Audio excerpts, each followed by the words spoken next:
할렐루야. 우리 8월 세 번째 주일, 오늘 우리 예배에 함께 하신 모든 성도님들을 환영하고 축복합니다. 성령 강림 후 11번째 주일인데요. 어려운 시간을 지나고 있지만 하나님 은혜와 역사하심을 인하여서 매일매일 새로운 은혜를 누리는 저와 여러분 될 수 있기를 간절히 소망합니다. 주보를 중심해서 교회 소식 나누고 함께 예배하려고 하는데요. 주보를 보시면 이미 2주간 광고 드렸지만 현장 예배가 라이브 스트리밍으로 제공되고 있습니다. 지금 보시는 영상은요, 가급적이면 기술적인 문제가 있거나 예배 시간을 함께하지 못하는 분들이 이 영상으로 예배해 주시기를 바라고, 10시 반에 예배하실 수 있다면 라이브 스트리밍에 들어오셔서 함께 현장감에 있는 예배에 참여해 주시기를 바랍니다. 더불어 영혼의 도움닫기라는 주제의 시리즈 말씀을 지난 주일 시작으로 나누고 있는데요. 이 시간들 통하여서 우리 내면이 잘 다루어지고 또 건강이 세워지는 시간 될 수 있도록 함께 위해서 기도해 주시기를 바랍니다. 오렌지 희망 심기, 우리 코스모스 키우고 있는데 오늘 저녁 8시에 코스모스 타임 함께 하도록 하겠습니다.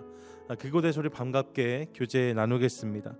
더불어 광야를 지나며 함께 쓰는 시편 함께 진행하고 있는데요. 각 전도회별로 분량을 나누어 드렸는데 열심히 이 부분 감당해 주셔서 아주 감사하게 생각합니다. 주중에 원고지가 부족하셔서 더 요청하신 분들도 계신 것 알고 있는데요. 이 일에 열심을 내주시는 반증이다라고 생각을 하고, 여러분 9월 말까지 나누어드린 원고지에 시편 정성껏 적어주시면 함께 모아서 의미 있는 광야 시편으로 함께 남기도록 하겠습니다. 기억하시고 함께 해주시기를 바랍니다. 아울러 수요일마다 저희가 수요일 9시에 목장별 카톡 기도회 함께하고 있는데요. 아직 다소 어색함을 저도 느낍니다. 하지만 여러분 온라인 공간에서의 작은 모임 포기할 수가 없는 부분이고요. 조금만 더 힘내주실 것을 부탁드리고, 조만간 준비가 되면 저 영상으로도 한 달에 한 번 정도는 함께 만나보려고 하거든요.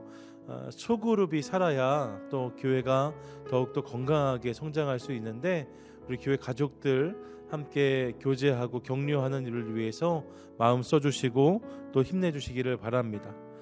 끝으로 저희가 함께 모았던 만나 헌금 지난 주일까지 해서 주변의 어려운 교회 또 선교지들에 다 저희가 흘려보낼 수 있었는데요. 저희가 섬겼던 8곳의 교회와 5곳의 선교지, 일단은 저희가 가까이에서 섬길 수 있는 부분 먼저 저희가 섬기기 시작했거든요. 그렇게 섬길 수 있는 교회들이 주변을 돌보기 시작하면 그러면 많은 부분에서 함께 세워질 수 있겠다는 판단에서 그렇게 한 것이고요. 그래서 저희 지방에 있는 교회들 중에 경상비가 일정 수준이 되지 못하는 교회들, 또 함께 기도가 필요하고 중보가 필요한 교회들 기준으로 해서 8교회를 저희가 섬겼고, 또 티화나와 멕시칼리에 있는 선교지 함께 지원할 수 있었습니다. 다들 너무 감사하고 고맙다, 큰 격려와 응원이 되었다 답장해 주셨는데요. 저도 그렇게 답장했어요. 적은 재정이지만 이 재정에 우리 기도와 마음을 담아서 함께 띄웁니다 말씀드렸는데요. 정말로 그러고 싶습니다. 여러분 주보에 올려드린 교회 이름과 선교사님들 기억하시면서 그 교회 또 그 선교지 목사님과 선교사님들을 위해서 함께 중보하도록 하겠습니다. 우리 허근 장로님 가정 위해서 함께 기도해 주시기를 바라고, 또 외에도 건강의 이슈를 가지고 계속 씨름하고 계신 분들 계신데요.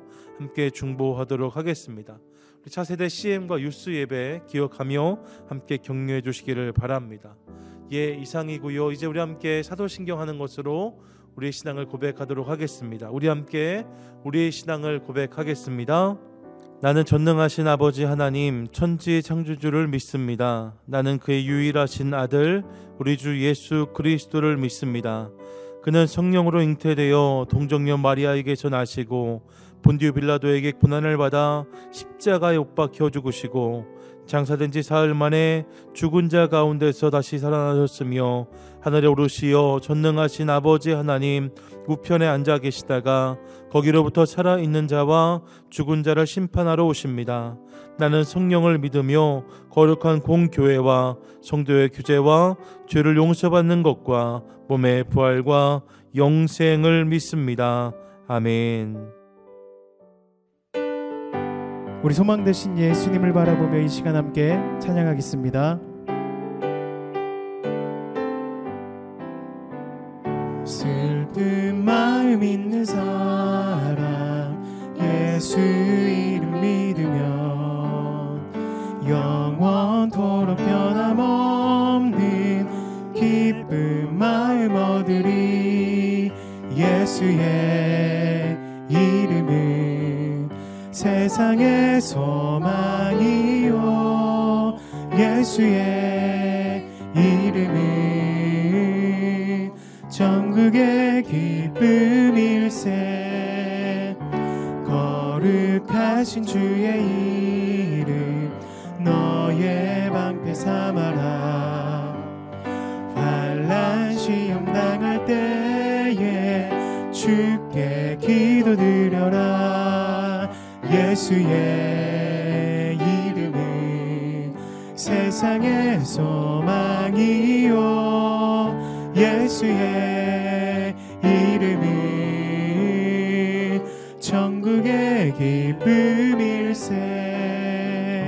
존귀하신 주의 이름 우리 기쁨 되도다.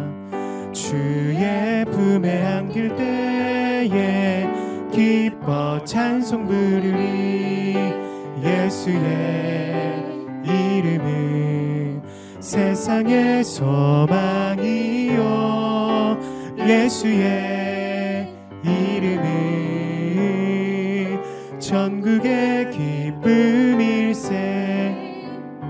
우리 갈 길 다 간 후에 보좌 앞에 나아가 왕의 왕께 경배하며 멸류관을 드리리.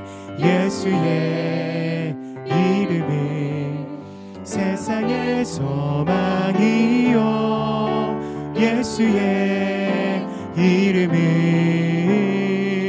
천국의 기쁨일세.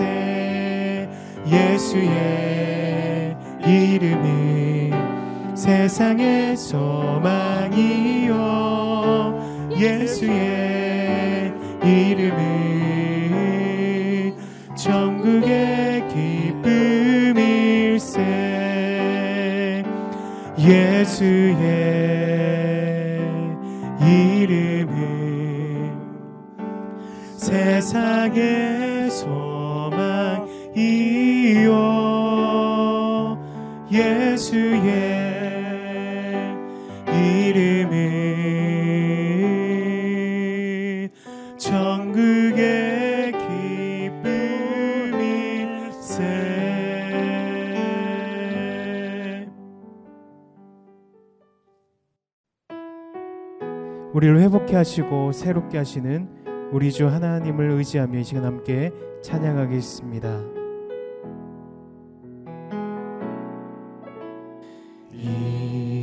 이곳에 생명샘 솟아나 눈물 골짝 지나갈 때에 머잖아 열매 맺히고 웃음소리 넘쳐나리라. 꽃들도 구름도 바람도 넓은 바다도 찬양하라 찬양하라 예수를. 하늘을 울리며 노래해 나의 영혼아. 은혜의 주 은혜의 주 은혜의 주. 이곳에 생명샘 솟아나 눈물 골짝 지나갈 때에 머잖아 열매 맺히고 웃음소리 넘쳐나리라. 꽃들도 구름도 바람도 넓은 바다도 찬양하라 찬양하라 예수를. 하늘이 울리며 노래해 나의 영혼아 은혜의 주 은혜의 주 은혜의 주.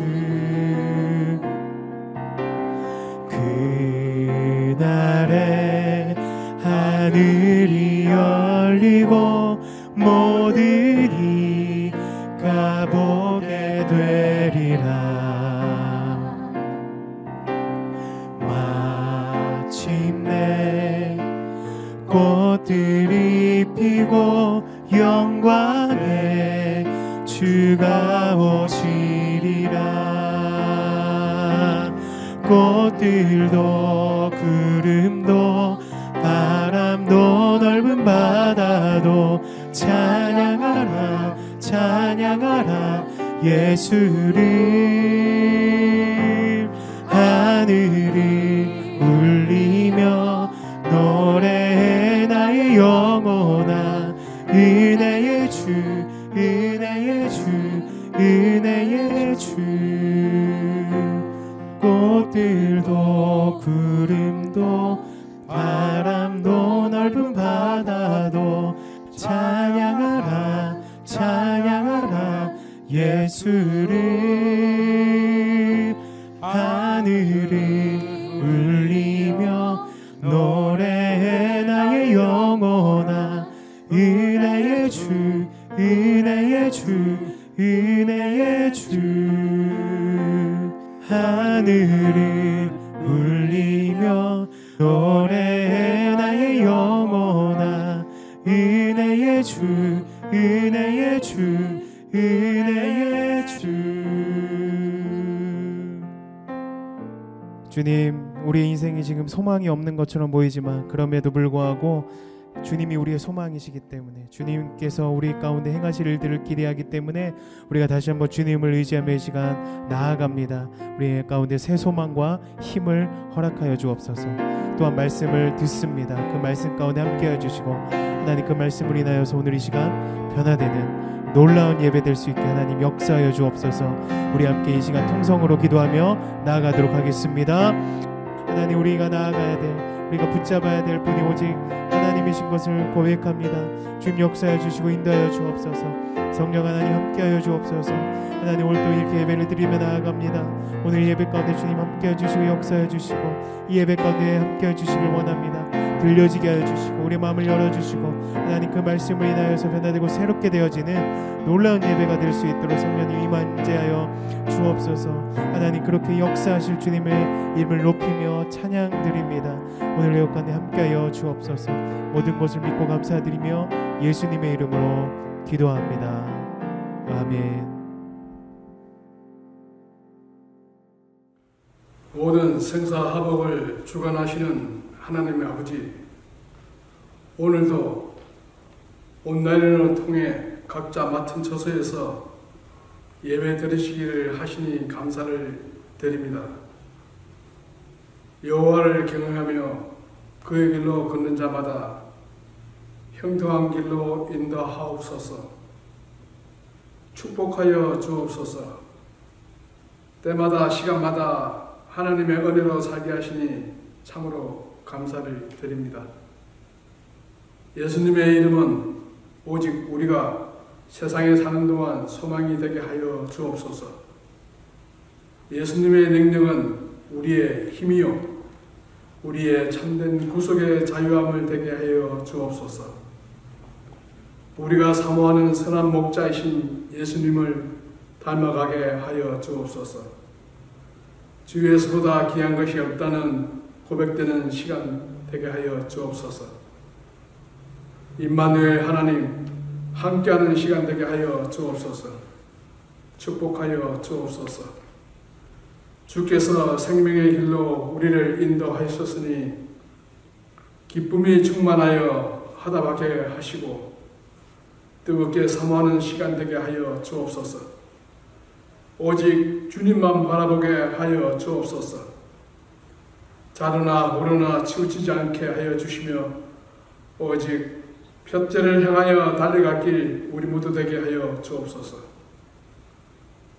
선한 영향력을 끼치는 모든 이가 되게 하여 주옵소서. 주님 주신 은혜로 세임받아 살게 하소서. 참으로 옳은 시를 지내고 있습니다.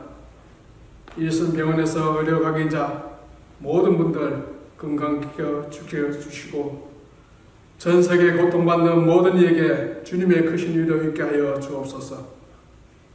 어려움 당한 성도님 계십니다. 속히 주님의 평강이 있게 하여 주옵소서. 이름도 없이 오지에 나가 선교하는 선교사님 그의 가족 모두 건강 지켜 주옵소서. 노심초사 말씀 준비하시는 목사님, 교역자님 지치지 않고 피곤치 않으며 거룩하신 예수님 이름으로 간절히 기도드려옵나이다. 아멘.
요한이 요단강 부근 각처에 와서 죄 사함을 받게 하는 회개의 세례를 전파하니 선지자 이사야의 책에 쓴 바 광야에서 외치는 자의 소리가 있어 이르되 너희는 주의 길을 준비하라.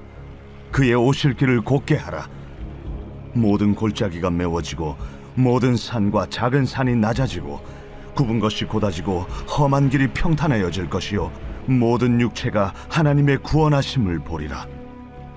백성들이 바라고 기다림으로 모든 사람들이 요한을 혹 그리스도신가 심중에 생각하니 요한이 모든 사람에게 대답하여 이르되 나는 물로 너희에게 세례를 베풀거니와 나보다 능력이 많으신 이가 오시나니 나는 그의 신발끈을 풀기도 감당하지 못하겠노라. 그는 성령과 불로 너희에게 세례를 베푸실 것이요 손에 키를 들고 자기의 타작마당을 정하게 하사 알곡은 모아 곶간에 들이고 쭉정이는 꺼지지 않는 불에 태우시리라. 1970년대, 그러니까 제 세대는 아닌데요. 1970년대 중반에 가요계 혜성처럼 등장해서 주목받았던 한 가수가 있습니다. 그런데 갑자기 대마초 사건이 터졌고 그 사건 속에서 대마초 판매책으로 지명되면서 감옥에 가게 되었어요. 모태 신앙이었지만 그냥 교회를 오가는 정도였던 그가 감옥에 있으면서 성경을 가르쳐달라는 부탁을 받게 되었고 그래서 성경을 가르치기 위해 다시 읽는 과정에서 새로운 은혜와 또 복음의 능력을 깨닫게 됩니다. 그러면 자신의 인생의 의미를 새롭게 발견하지요. 시련을 통해서 복음을 깊이 경험하고 인생의 목적과 사명을 다시 다잡을 수 있었다는 거예요. 그런 은혜를 경험하고 출소 후에 그가 노래를 만드는데 여러분 그 노래가 바로 이것입니다. 제 가사를 읽어드리면 어느 날 난 낙엽지는 소리에 갑자기 텅 빈 내 마음을 보았죠.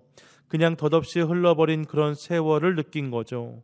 저 떨어지는 낙엽처럼 그렇게 살아버린 내 인생을 저 흐르는 강물처럼 멋없이 살았죠. 잃어버린 것이 아닐까, 늦어버린 것이 아닐까, 흘러버린 세월을 찾을 수만 있다면 얼마나 좋을까. 난 참 바보처럼 살았군요. 난 참 바보처럼 살았군요.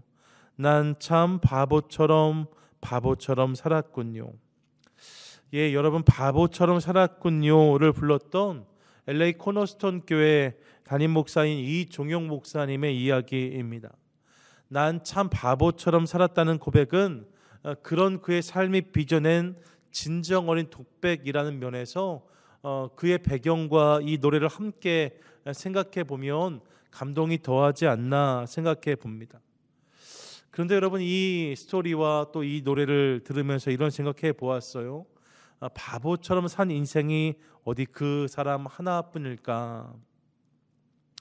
바보 같은 인생은 어떤 인생입니까? 여러분, 노래의 가사를 생각해 보시면 열심히 산다고 살았는데 한참을 달려온 뒤에 자신이 텅 비었음을 깨닫게 된 인생이다라고 말씀드릴 수 있습니다. 분명 많은 시간이 흘렀고 나름 악착같이 달려온 것 같은데, 그래서 무언가 이룬 것처럼 생각했는데 막상 멈춰보니 지난 시간은 흘러가 버린 강물처럼 다 사라져 버렸고, 이제는 떨어진 낙엽처럼 아무것도 아닌 자신을 그제서야 발견한 인생이 바보 같은 인생이라는 거죠. 예, 여러분, 이런 인생이 바보 같은 인생이라고 노래하고 있어요. 그렇게 생각하면 바보 같은 인생이 어디 그뿐이겠는가? 여러분, 이 생각을 아니할 수가 없는 거죠. 예, 여러분, 바보 같은 인생은 그뿐이 아닙니다. 너무나 소중한 우리의 인생임에도 불구하고 그 인생을 바보처럼 살고 있고 혹은 살아버린 사람들이 얼마든지 있을 수 있다는 거죠. 여러분, 여기서 중요한 것이 있어요. 그것은 바보 같은 인생이 곧 인생을 대충 살거나 아무것도 하지 않은 인생을 의미하는 것은 아니라는 것입니다. 이종영 목사님의 경우도 보면 그는 자신의 젊은 시절을 회고하면서 나름 열심히 살았다고 자신의 젊은 시절을 이야기해요. 다른 사람들도 마찬가지지요. 자신의 인생을 텅 빈 것처럼 느끼는 사람들 중 상당수는 저마다 열심을 가지고 인생을 경주해왔던 사람이다라고 할 수 있습니다. 예, 여러분, 대충 산 사람들이 아니라는 거예요. 아무것도 하지 않은 사람이 아니랍니다. 나름의 열심을 가지고 살아왔음에도 불구하고 이런 후회를 하는 바보 같은 인생이 얼마든지 있을 수 있다는 거예요. 왜 그럴까요? 열심히 살았는데 정작 그 시간 속에서 자신을 채우고 자신을 돌보는 일에 대해서는 무지했기 때문이다라고 말씀드릴 수 있습니다. 정신없이 달려왔는데 정작 내가 무엇을 위해 달리고 있는지, 또 어디를 향해 달리고 있는지를 몰랐기 때문에 벌어진 안타까운 일이라고 할 수 있는 것이지요. 그래서 이 바보 같은 인생을요, 고든 맥도널드 목사님은 그의 책 내면 세계의 질서와 영적 성장에서 쫓겨다니는 인생이다라고 설명하고 있습니다. 예, 여러분, 쫓겨다니는 인생이 있다는 거예요. 원서를 제가 찾아봤더니요, 이 쫓겨다니는 인생을 The Driven Person이라고 되어져 있어요. 또 Drivenness라고 이 삶을 표현하는데, 그러니까 사실 쫓겨다닌다라고도 말할 수 있지만 다른 의미에서는 끌려다닌다라고도 해석할 수 있는 단어가 아닌가 싶습니다. 그런 인생이 있다는 거예요. 정신없이 이리저리 끌려다니느라, 쫓겨다니느라 정작 중요한 자기 자신은 하나도 돌보지 못한 사람들이 있을 수 있다는 거죠. 외적인 분주함으로 내적인 영역은 방치해버린 인생, 여러분, 그런 사람, 그런 인생이 바로 바보 같은 인생이라는 거예요. 여러분, 주위에도 이런 사람 얼마든지 있을 수 있지 않을까 생각해 보았습니다. 늘 쫓겨다니는 사람, 늘 끌려다니는 사람, 그런 인생엔 특징이 있어요. 먼저 여러분, 그들은 오직 무언가를 성취했을 때만 만족감을 느낍니다. 여러분, 무엇이 성취되지 않으면 늘 불안해해요. 그래서 늘 무언가를 이루려고 하고 또 무언가를 얻으려고 합니다. 그리고 그렇게 얻은 결과가 곧 자신이란 착각을 하는 경우가 많아요. 그러다 보니까 이런 사람들은 대부분 더 많은 것을 차지하려고 하고 더 높은 곳에 올라가려고 합니다. 그것이 자기 자신을 더 큰 사람, 더 높은 사람으로 만들어 줄 것이다라고 생각한다는 거죠. 자녀들을 대할 때에도 마찬가지예요. A 학점을 맞으면 A 인생을 살 수 있는 것처럼 생각하고 C 학점을 맞으면 C짜리 인생을 사는 것처럼 설명하는 경우가 있습니다. 과정이야 어쨌든 결과가 중요하다고 말해요. 그래서 이런 사람들은 늘 이렇게 말합니다. 붙었어? 이겼어? 당신이 됐어? 당신이 그곳을 차지했어? 항상 이렇게 말하는 경우가 있다는 거예요. 그러니 당연히 그들은 외적인 타이틀과 상징에 집착합니다. 다른 사람들의 평판, 평가, 인정에 늘 목말라하고 또 민감해해요. 내가 아무리 좋아도 지나가던 사람이 별론데 하면 당장 그것을 치워버립니다. 나에게 어떤 의미인가 보다 다른 사람이 이것을 어떻게 볼까가 더욱 중요하다는 거예요. 당연히 그들은 자신을 돌보며 내적으로 온전한 인격을 만들어가는 과정에는 관심이 없습니다. 자신을 돌아볼 시간에 그들은 오히려 늘 다른 사람들을 둘러봐요. 다른 사람들을 살펴봐요. 그러면서 끊임없는 경쟁심, 때로는 왜곡된 질투심이나 시기심으로 자신의 인생을 채워갑니다. 때론 이것이 심해지면서 자신의 감정을 잘 조율하지 못하는 지경에 이르는 경우도 볼 때가 있어요. 그래서 격렬하게 분노를 표출하거나 과도한 원망을 쏟아내는 사람들을 만날 때가 있습니다. 여러분, 요즘에 우리가 한국 사회에서 만나는 현상들이 이런 맥락이 아닐까 생각해 봅니다. 미국에서도 가끔 만나는 이런 사람들 있잖아요. 여러분, 자동차를 운전하다가도 옆차와 순식간에 경쟁에 뻗이고 속도를 끝없이 올리고 마구 욕하고 하는 사람들이요. 절제가 되지 않는, 감정이 조율되지 않는 사람들 얼마든지 있을 수 있다는 거예요. 자신의 중심을 다잡지 못한 채 쫓겨다니고 또 끌려다니다 보면 얼마든지 이런 바보 같은 인생이 될 수 있다는 것이지요. 여러분, 이런 인생을 살았던 사람은 너무나 많습니다. 우리 주변에도 조금만 둘러보면 얼마든지 찾을 수 있는 사람이 이런 사람이다라고 할 수 있어요. 성경에도 당연히 이런 인생들이 등장합니다. 그 대표적인 사람 중 하나가 이스라엘의 초대 왕이었던 사울이다라고 말씀드리고 싶어요. 사울, 여러분, 성경에 이 사울이 처음 등장했을 때를 보시면 그는 몰락한 베냐민 지파의 사람이었습니다. 사무엘상 9장을 보면 그는 스스로 자기 자신을 나는 가장 작은 지파 베냐민, 그 중에서도 가장 미약한 가정의 사람이다라고 소개하는 것을 확인합니다. 여러분, 그런 집안의 그런 가정의 사람이었다는 거예요. 또 사무엘상 10장에 가면 그런 그를 하나님이 왕으로 부르시는데 왕으로 호명되는 순간에 그가 남들보다 목이 하나 더 있을 만큼, 머리가 하나 더 있을 만큼 그렇게 키가 큰 사람, 덩치가 큰 사람이었음에도 불구하고 보찜 사이에 쭈그려 앉아서 숨어있는 모습을 발견할 수가 있습니다. 뭐예요? 여러분, 본디 사울이 그런 사람이었다는 거예요. 참으로 진실하고 겸손한 사람이 사울이었습니다. 여러분, 정말 그런 것처럼 보이는 사람이었어요. 그런데요, 그런 사울이 왕이 되면서 점점 변하는 것을 확인합니다. 사무엘상 13장을 보면 블레셋 군대가 쳐들어와요. 그때 급박한 전쟁 상황 속에서 하나님의 제사장이 죽어나는 번제와 화목제를 드리고 전장에 나갔어야 하는데 점점 적은 밀려 들어오고 이로 인해서 백성들은 흩어지기 시작하니까요, 그의 마음 가운데 두려움과 조바심이 생겨요. 그것을 참지 못하고 그냥 스스로 예배를 집내버린 사울의 모습을 발견합니다. 여러분, 하나님 뜻이 아니었지만 그렇게 행한 사울을 봐요. 뿐만 아니라 15장에 가면 아말렉을 진멸하라고 하나님이 명령하셨음에도 불구하고, 여러분, 진멸은 그 땅의 모든 것을 다 없애는 거거든요. 그 땅의 모든 것을 다 불태우는 거거든요.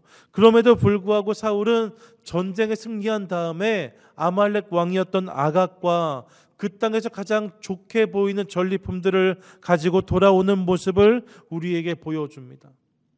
하나님이 이 일을 기뻐하지 않으셨어요. 그래서 사무엘을 통해서 사울을 책망하시지요. 15장 30절에 보니까, 그런데 여러분, 이 책망을 들은 사울이 사무엘에게 이렇게 말하는 것을 확인합니다. 함께 읽어볼까요?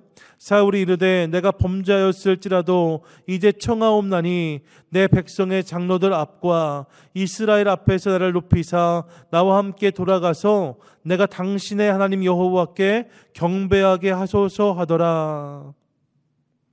본문을 보세요. 내가 범죄하였을지라도 당신의 하나님께 경배하게 하소서라고 말하고 있는 사울을 봅니다. 자신이 죄를 범한 것과 하나님이 나와 상관없는 당신의 하나님이 된 것은 사울에게 있어서 하나도 중요하지 않아요. 대신 그에게 중요한 것은요, 자기 자신과 인생의 주인이신 하나님을 무시하면서 오직 내 눈앞에 있는 백성의 장로들, 또 나의 이스라엘 백성들 앞에서 나를 높여달라고 말하는 사울의 모습을 확인합니다. 다른 것은 중요하지 않다는 거예요. 오직 그 사람들이 나를 어떻게 볼까, 그 사람들이 나를 어떻게 평가할까, 이것만이 중요하다고 말하고 있는 사울을 보는 거지요. 그리고 이후에 그는 우리가 잘 아는 것처럼 사울은 천천히고 다윗은 만만이라는 저작거리 여인들의 노래에 눈이 뒤집혀서 그의 평생을 다윗 쫓는 일에 허비하게 됩니다. 그렇게 하고 비극적으로 인생을 마감하게 돼요. 여러분, 누가 사울의 인생을 게으른 인생이라고 하겠어요? 누가 사울의 인생을 아무것도 하지 않은 인생이라고 할 수 있겠습니까? 그렇지 않습니다. 그는 끊임없이 무엇인가를 향해서 달리던 인생을 살았습니다. 어떤 의미에서는 끊임없이 무언가를 이루려고 하고 누구보다 열정적으로 살았던 사람 중 하나가 사울일 수 있습니다. 하지만 그의 인생이 맞춰진 자리에서 지나간 것들을 돌이켜보면 그렇게 그가 얻으려고 했던, 차지하려고 했던 모든 것은 다 헛된 것, 허무한 것 뿐이었음을 깨닫게 됩니다. 그의 인생이 늘 쫓겨다니고 늘 끌려다니기만 하는 인생이었다는 거예요. 왜요? 열심히 달렸지만 그 내다름의 방향이 바르지 못했기 때문입니다. 여기에서요, 우리는 인생에 있어서 중요한 두 가지 축이 있다는 사실을 깨닫게 됩니다. 이 두 가지 축이 뭐예요? 하나는 속도이고 하나는 방향이에요. 여러분, 우리 인생을 규정하고 정의할 수 있는 중요한 두 축이 얼마나 빨리 가느냐와 얼마나 바르게 가느냐, 이 속도와 방향이라는 거예요. 물론 바른 방향을 향해서 전력으로 달리는 인생이 가장 바람직하다고 말씀드릴 수 있죠. 가장 이상적인 모습일 수 있을 것입니다. 하지만 여러분, 대개의 사람들은 이 둘 중에 하나에 보다 비중을 두고 인생을 살아가요. 그리고 그 결과 속도를 추구하는 인생 혹은 방향을 추구하는 인생을 살기 마련입니다. 늘 쫓기고 늘 끌려다니는 사람, 그래서 바보 같은 인생을 살았다 자주할 수밖에 없는 인생은 어느 쪽일까요? 당연히 속도만을 추구하는 인생이다라고 말씀드릴 수 있어요.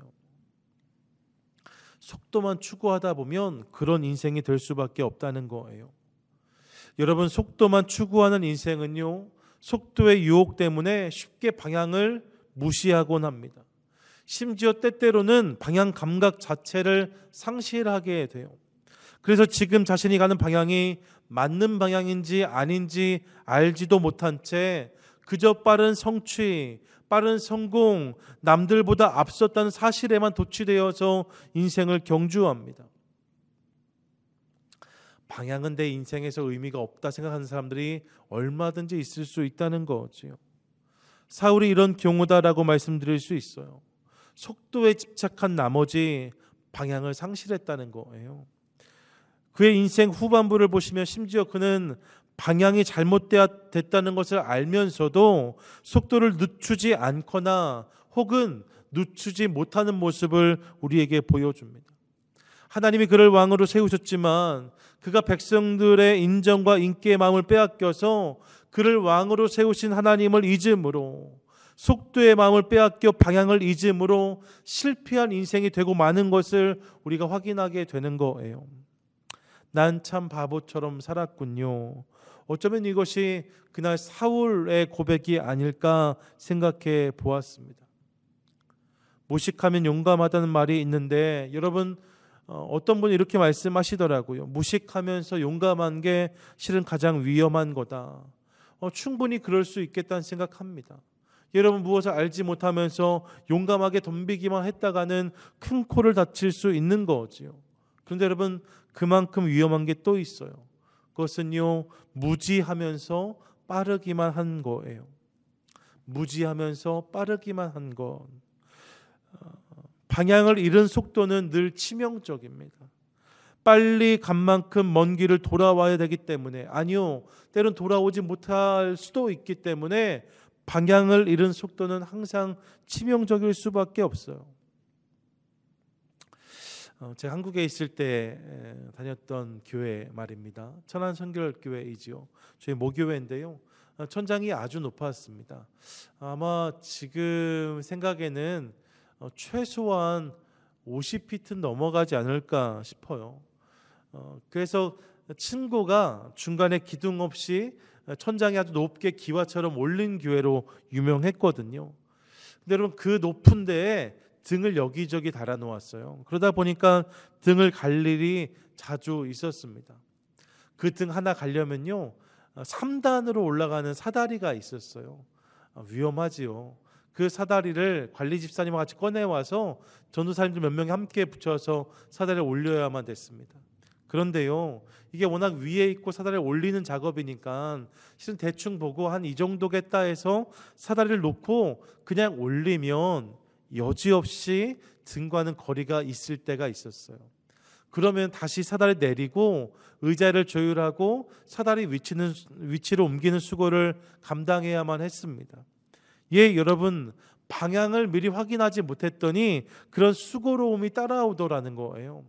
사다리를 아무리 빨리 올려도 방향을 제대로 잡지 못하면 그런 번거로움이 있을 수 있다는 거죠. 예, 여러분, 방향을 잃은 속도는 늘 우리 인생의 짐이 됩니다. 속도가 방향을 대신하지 못하더라는 거예요. 반대로 방향을 붙잡음으로 속도를 초월한 사례가 있습니다. 사실 여러분, 성경을 보시면 하나님께 쓰임받았던 인생들, 하나님께 붙들렸던 인생들은 대부분 그런 인생이다라고 말씀드릴 수 있는데, 그 중에서도 오늘은 세례 요한의 모습에 주목하고 싶습니다. 오늘 읽었던 누가복음 3장을 보시면 세례 요한이 광야에서 회개의 세례를 전파하는 모습을 우리가 확인할 수 있어요. 예, 여러분, 예수님을 앞서서 그 길을 예비하기 위해 보내졌던 세례 요한, 그가 광야에서 회개의 세례를 선포하면서 사람들이 모여들기 시작했다는 거죠.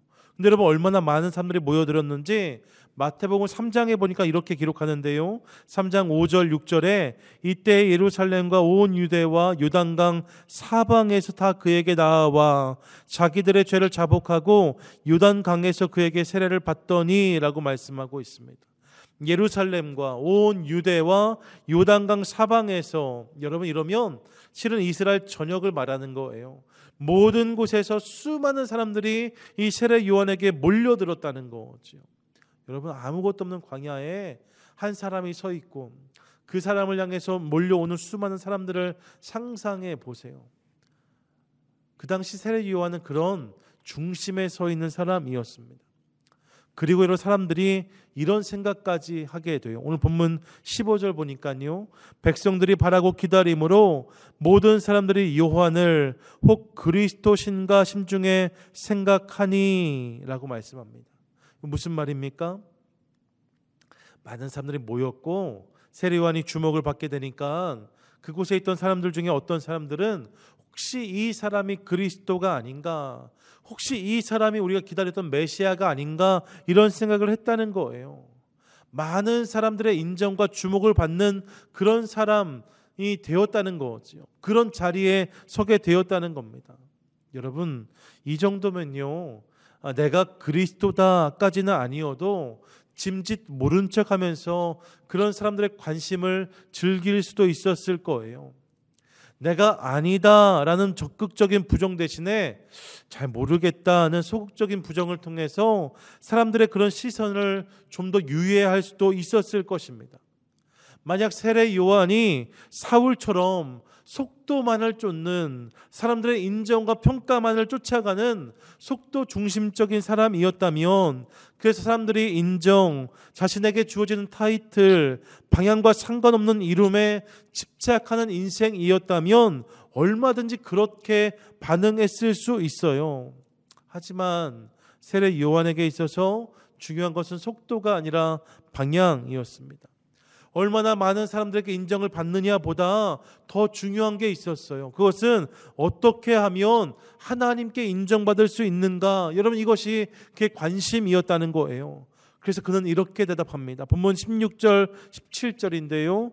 요한이 모든 사람에게 대답하여 이르되 나는 물로 너희에게 세례를 베풀거니와 나보다 능력이 많은 이가 오시나니 나는 그의 신발 끈을 풀기도 감당하지 못하겠노라. 그는 성령과 불로 너희에게 세례를 베푸실 것이요 손에 키를 들고 자기의 타작마당을 정하게 하사 알곡은 모아 곳간에 들이고 쭉정이는 꺼지지 않는 불에 태우시리라. 아멘.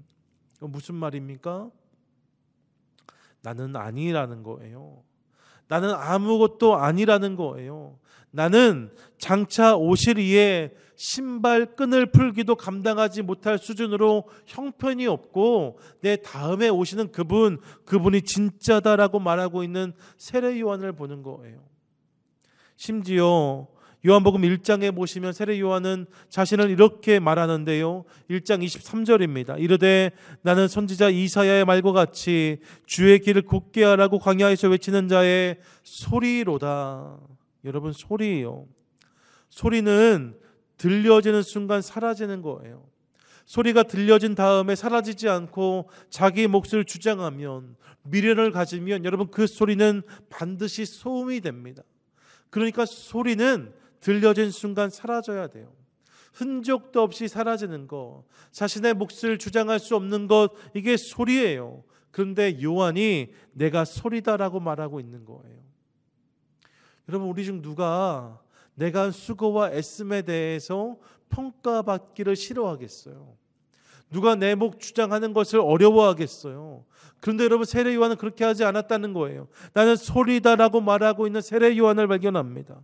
우리는 이런 세례 요한의 모습 속에서 환경이나 상황의 변화에 상관없이 여전한 모습으로 부르심에 응답하고 있는 그의 인생을 만나게 돼요.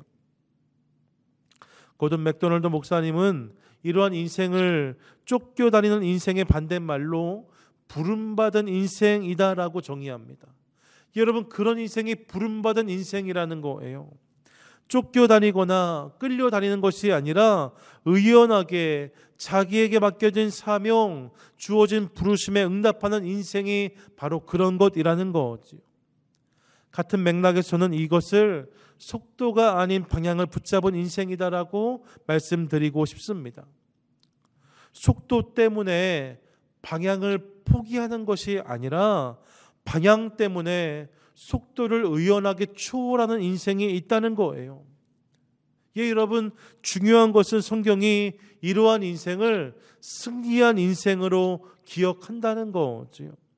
끝까지 옳은 방향을 붙잡고 가는 인생. 전 저와 여러분, 우리 모두가 속도에 매몰된 인생이 아니라 방향을 붙잡고 승리하는 인생이 될 수 있기를 간절히 소망합니다. 얼마 전에 기사를 보았더니요, 옛날에는요 장래 희망을 묻잖아요. 어떤 사람이 되고 싶냐라고 물으면 대부분 직업을 말했다는 거예요. 대통령이 되겠다, 과학자가 되겠다, 경찰이 되겠다, 선생님이 대답했다는 거죠. 근데 여러분, 요즘에는 단순히 이렇게 말하지 않고 뭐뭐한 사람이라고 대답하는 경우가 많다는 이야기를 들었습니다. 다른 사람을 돌아볼 줄 아는 사람이 되고 싶다. 작은 일에 만족할 줄 아는 사람이 되고 싶다. 혼자 10걸음을 가는 것이 아니라 함께 한 걸음을 가는 사람이 되고 싶다. 여러분, 이렇게 말하는 아이들이 점점 더 생기기 시작한다는 거죠. 저는 이것이 바람직한 변화이자 도전이라고 생각합니다. 물론 여러분, 이 하나의 질문과 하나의 답이 그들의 인생을 근본적으로 변화시키지 못할 거예요. 하지만 저는 이러한 질문의 변화가, 또 이러한 답의 변화가 속도만을 요구했던 사회에서 방향을 묻는 사회로의 변화의 첫걸음이 될 수 있다라고 믿습니다. 그리고 저는 우리도 동일한 질문 앞에 서기를 원해요. 목사님, 장래 희망을 말하라고요. 제가 50대인데요. 제가 60대인데요. 제가 70대, 80대인데요. 여러분, 이렇게 말씀하실지 모르겠어요. 여러분, 장래 희망을 말씀하시기에는 너무나 어색한 자리에 서버리신 분들이 물론 계실 수 있습니다. 맞아요, 여러분. 하지만 장래 희망은 아니지만 내일 희망은 말할 수 있지 않을까 생각해 보았습니다. 내일이라는 살아보지 않은 시간을 향하여서 품는 희망은 말할 수 있는 거잖아요. 여러분, 여러분의 내일 희망은 어떠십니까? 내일은 어떤 사람으로 살기를 원하십니까? 여전히 쫓기고 끌리며 그렇게 속도에 매몰된 인생을 사시겠습니까? 아니면 나를 지으시고 또 나를 부르신 그분의 부르심을 기억하고 바라보면서 그 방향을 향해서 응답하는 인생을 사시겠습니까? 여러분, 이 질문에 매일매일 답하는 저와 여러분 될 수 있기를 소망해요. 매일매일 여러분, 이런 내일에 대한 희망을 품어가자는 거예요. 내일은 속도가 아니라 방향을 붙잡아야겠다. 내일은 쫓기는 것이 아니라, 끌려가는 것이 아니라 부르심을 향해 달려가야겠다. 많은 분들이 아시는 우스갯소리가 있죠. 여러분, 열심히 산에 올랐는데 이 산이 아닌게벼. 그래 내려가자 다시 다른 산에 올랐는데 아까 그 산인게벼. 이 얘기 다 아시는 이야기잖아요. 여러분, 이 이야기 허무하게 웃을 수 있는 이야기 맞습니다. 하지만 만약 이것이 저와 여러분 우리 인생의 이야기라면, 여러분, 이 이야기가 저와 여러분 우리 삶에 대한 이야기라면 우린 결코 웃을 수 없을 거예요. 인생을 다 산 다음에 이 산이 아닌게벼. 여러분, 상상만 해도 아찔합니다. 사랑하는 여러분, 그러므로 저는 저와 여러분이 이 산이 아닌게벼 말하지 않는, 그렇게 말하지 않는 인생이 될 수 있기를 소망해요.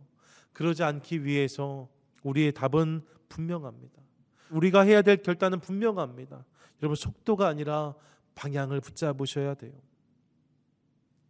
목적지에 성공적인 도착은요, 빠른 속도가 아니라 옳은 방향을 통해서 보장받게 되어집니다. 정신없이 쫓겨다니고 끌려다녀서 결코 옳은 방향을 붙잡을 수 없다는 거예요. 그렇기 때문에 속도가 아니라 방향인 거죠. 바라기는 이 사실을 기억함으로 하나님의 부르심에 응답하며 옳은 방향에 우리 내면의 포커스를 매일매일 맞추는 것을 통하여서 내면 세계의 질서를 바로잡고 진짜를 이루는, 진짜에 도착하는 인생을 살아가는 저와 여러분 우리 모두가 되실 수 있기를 주님의 이름으로 간절히 축원드립니다. 아멘.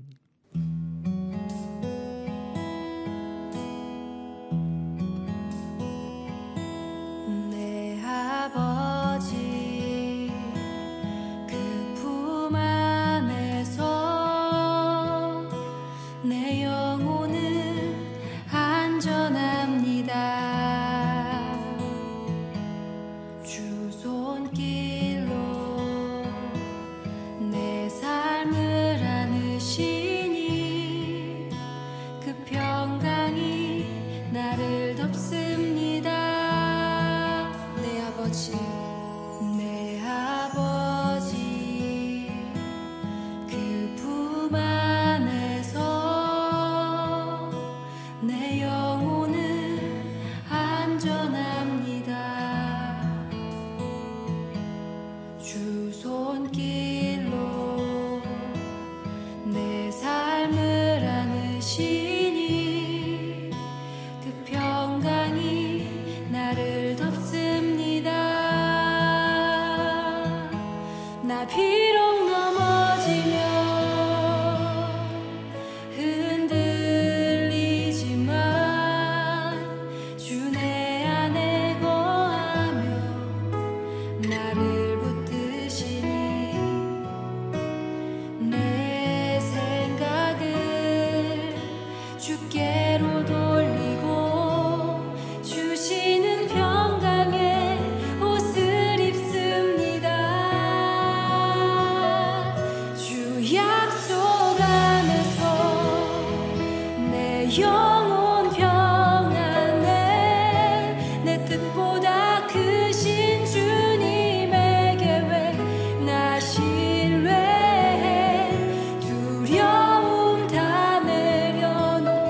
사랑하는 하나님 아버지, 우리를 지으시고 이 땅에 있게 하신 주님 안에서 우리 인생의 속도보다 중요한 것이 방향임을 깨닫게 하시니 감사합니다.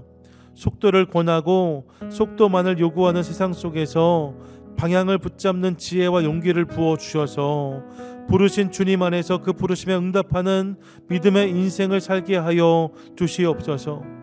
힘들고 어려운 상황 속에서 방향이 희미해지려 할 때마다 성령님 찾아오셔서 우리 인생을 견인해 주시며 속도의 유혹을 이기고 방향으로 승부하는 믿음의 백성이 되게 하여 주시옵소서. 특별히 지금 우리가 겪고 있는 상황을 주님께 의탁합니다. 한치 앞을 볼 수 없고 알 수 없습니다. 모든 것이 혼미해지는 어지러운 시간을 나고 있습니다. 하나님, 이런 어둠의 시간, 멈춤의 시간이 우리에게는 방향을 점검하고 또 방향 감각이 회복되는 기회가 되게 하셔서 이를 통해 어둠이 지난 다음 더욱 의미 있는 인생을 살게 하여 주시옵소서. 그렇게 행하실 주님을 기대하고 우리 인생의 주인이 하나님이심을 인정하며 그 믿음과 소망을 담아 준비한 예물을 올려드립니다. 11조, 감사헌금, 주정헌금, 성교헌금, 만나헌금 여러 이유와 제목을 담아 온라인 우편 또 직접 교회를 찾아 주님께 봉헌합니다. 하나님께서 드려진 각각의 예물에 담긴 사연과 이유, 제목을 아시오니 그 믿음대로 되게 하시고 주님 안에서 기도의 응답에 임하게 하여 주시옵소서. 오병이어처럼 사용하셔서 살리는 재정이 되고 하나님의 선한 영향력이 되게 하여 주시옵소서. 이제 주님 말씀 붙잡고 다시 한 주를 시작합니다. 우리의 내일 희망이 날마다 속도가 아닌 방향이 되게 하시며 그렇게 날마다 우리의 삶이 다듬어지고 빚어지는 것을 통해 우리 삶에 하나님의 나라가 임하게 하여 주시옵소서. 이제는 우리 주 예수 그리스도의 은혜와 하나님 우리 아버지의 다함이 없는 사랑하심과 성령님의 치밀한 교제 교통 함께 하시는 능력이 이 시간 우리 인생을 살아감에 있어서 속도가 아닌 방향을 붙잡고 주의 부르심에 반응하기로 결단하며 나아가는 귀한 믿음의 인생들 머리 위에와 우리 삶의 모든 지경 가운데 이제부터 영원히 함께 하시기를 간절히 축원하옵나이다. 아멘.